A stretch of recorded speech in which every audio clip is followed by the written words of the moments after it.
আমি যদি synthetic pesticide যা আমরা ব্যবহার করছি, আমার ওয়েদার ধ্বংস হচ্ছে, আমার বডি এফেক্টেড হচ্ছে।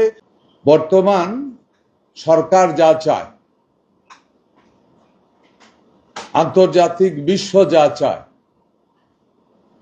আমরা পেস্টিসাইডের প্রশ্নে এই দেশের আলো, বাতাস, বৃষ্টি, মাটি সবকিছুই সবচাইতে টেস্টি ভেজিটেবল বা ফুড প্রোডাকশনের জন্য one of the best soil বা best land in the world. দুর্ভাগ্যজনক হলেও সত্য, আজকে আমরা তা করতে পারছি না। আসেন সরকার কি চায়। Pesticide one of the major factor. পেস্টিসাইডের কোয়ালিটি কন্ট্রোল আছে।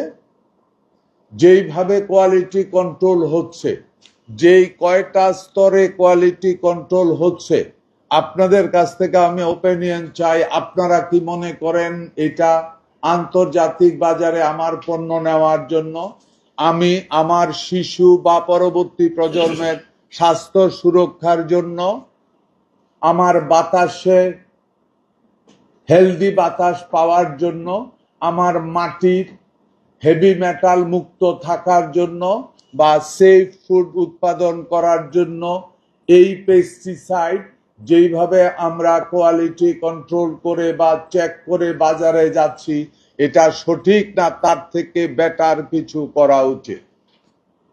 দুর্ভাগ্যজনক হলেও সত্য, এখানে বলা হয়েছে 40,000 প্লাস টন পেস্টিসাইড আমার এখানে ব্যবহার করা হচ্ছে। এখানে ভিয়েতনামের উদাহরণ দেওয়া হয়েছে, এরা পার হেক্টর বা পার একরে 10 কেজি ব্যবহার করা হচ্ছে।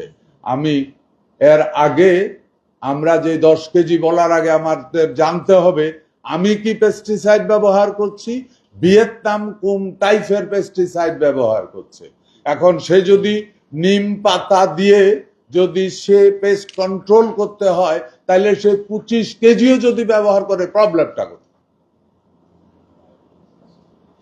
আমি যদি সিনথেটিক পেস্টিসাইড যা আমরা ব্যবহার করছি, আমার ওয়েদার ধ্বংস হচ্ছে, আমার বডি এফেক্টেড হচ্ছে।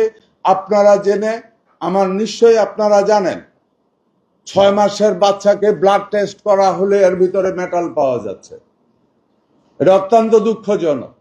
তা আপনি যেখানে 6 মাসের বাচ্চার ব্লাড টেস্ট করলে হেভি মেটাল পাওয়া যাচ্ছে, আপনার মাটিতে লেড থেকে শুরু করে অসংখ্য heavy metal day by day উপরের দিকে উঠে আসতেছে।